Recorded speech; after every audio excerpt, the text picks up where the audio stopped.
ఏంటి love అఫైరా? Exactly. అంటే నువ్వు నాకు అల్లుడు అన్నమాట. అచ్చ బాబోయ్. అయ్యో ఎంత బ్రహ్మాండంగా సిగ్గుపడుతున్నావయ్యా. థ్యాంక్ యూ అండి. ఇంత అందమైన అల్లుడు ఉన్నాడన్న సంగతి మా అమ్మాయి నాకు ఎప్పుడు చెప్పలేదే.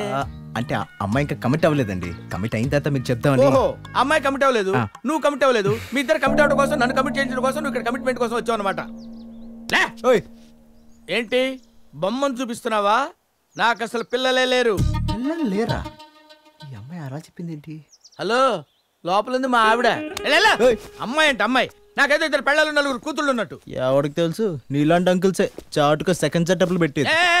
ఏం మాట్లాడతావు నువ్వు? ఏం మాట్లాడతావు నువ్వు? You respect and take respect. I respect the respect and respect. Second setup అంటే అన్నాడు గాని ఆ ఊహ ఎంత బాగుందో. ఎవరా ఊహ? అంత అందంగా ఉంటుందా? ఎన్నాళ్ళ నుంచి నాకు తెలియకుండా మెయింటైన్ చేస్తున్నావు? శశికళ, నన్నే అనుమానిస్తున్నావా? ఆ కుర్రోడు ఉత్తిత్తు బొమ్మేశాడంతే. ఇది బొమ్మ అంటే నీకు ఇంకొక సెటప్ ఉందని చెప్పడానికి నీలాగా అబ్బాయికి పని పట్ట లేదనుకున్నావా? No sound. అలాగే. నో సౌండ్ అన్నానా? ఎక్కడుందా ఫ్యామిలీ? ఆహా, దేవుడి మీద ఒట్టు.